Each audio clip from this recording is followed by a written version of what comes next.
Those are very hard acts to follow. I'm just an organizer. Last night, any question as to whether the Israeli public's demand to elect new leadership should be distinct from efforts to bring home the hostages was put to rest as the families made clear that the current leadership would not, for its own reasons, bring them home. Shame. Shame. Shame. Shame. Shame. Home. Bring them home.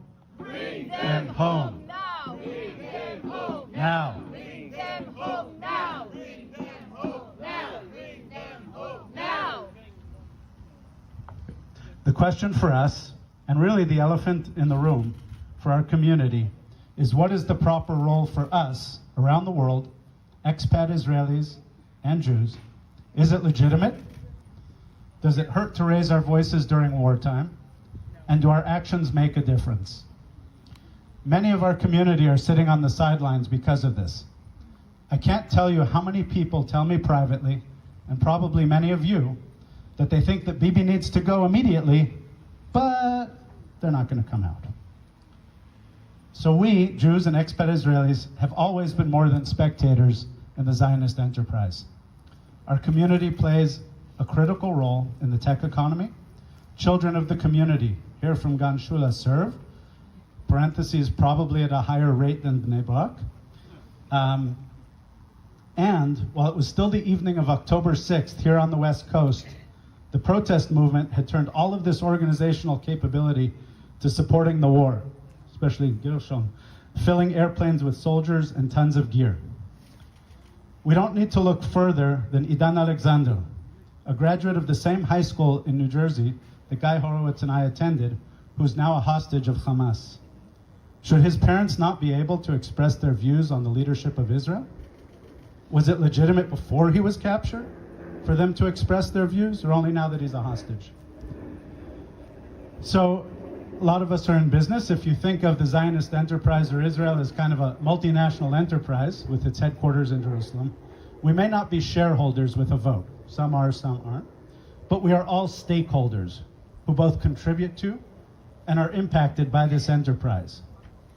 We don't need to look further than the shockwave that has ripped through Jewish communities since October 7th to realize that we are all in this together. While Netanyahu and the government are not responsible for anti-Semitism, like every aspect of the catastrophe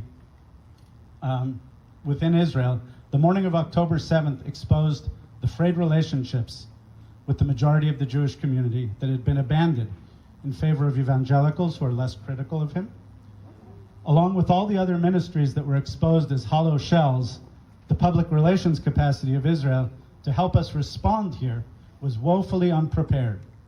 Like in Israel, civilians, private citizens, Israelis and Jews around the world stepped into the fray. With all that, this shouldn't be difficult anymore. The hostages' families have reached the end of their rope, and they are begging for our help. Will we not give it to them? Second question, are we causing damage by exposing divisions in Israeli and Jewish society? A secret, without the microphone. Yeah. They know. The river to the sea crowd don't really care. To them, we're all settler colonialists. But those who criticize Israel's actions, not its existence, are encouraged when they see that Israel is not equal to the sum of Netanyahu, Ben-Gvir, and Smotrich. Okay, so if it's legitimate, does it make a difference? Do we help by standing here on a Sunday? That's easy. The main news broadcast on Friday night in Israel covered the intimidating call received by one of our founders, Ophir, from the Shin Bet, the internal, supposedly internal, security service, which led to an expose of Netanyahu's family's efforts to turn the prime ministership into some kind of multi-generational royalty. 15 minutes exposing the whole public with the highest ratings to the tyrannical behavior of this family caused by something that started here. Why did they do that? They're scared of him. Why are they scared of him?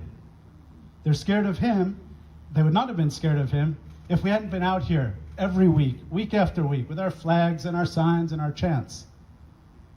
There are many other accounts of how we have had a larger impact than our numbers. I'd be glad to share them in groups or privately, but it is substantial. So if it's legitimate and it doesn't hurt and it does have an impact, then we need to do it, right?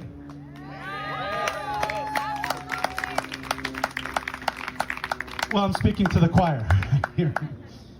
You're all here. So what we need to do is that everybody here needs to commit over the next weeks until the next demonstration to speaking with some of those who are on the fence, explaining why it's important that we're here, debate with them, go over the points. There are plenty of others out here. We could be 2 or 3 times more people who agree with us here in the Valley, but feel like they shouldn't be here, and we can bring them out. One of the ways that we've had an impact is by reflecting the view from America back to Israel. And perhaps the most important thing to amplify is the understanding that President Biden's support for an embrace of Israel is unprecedented.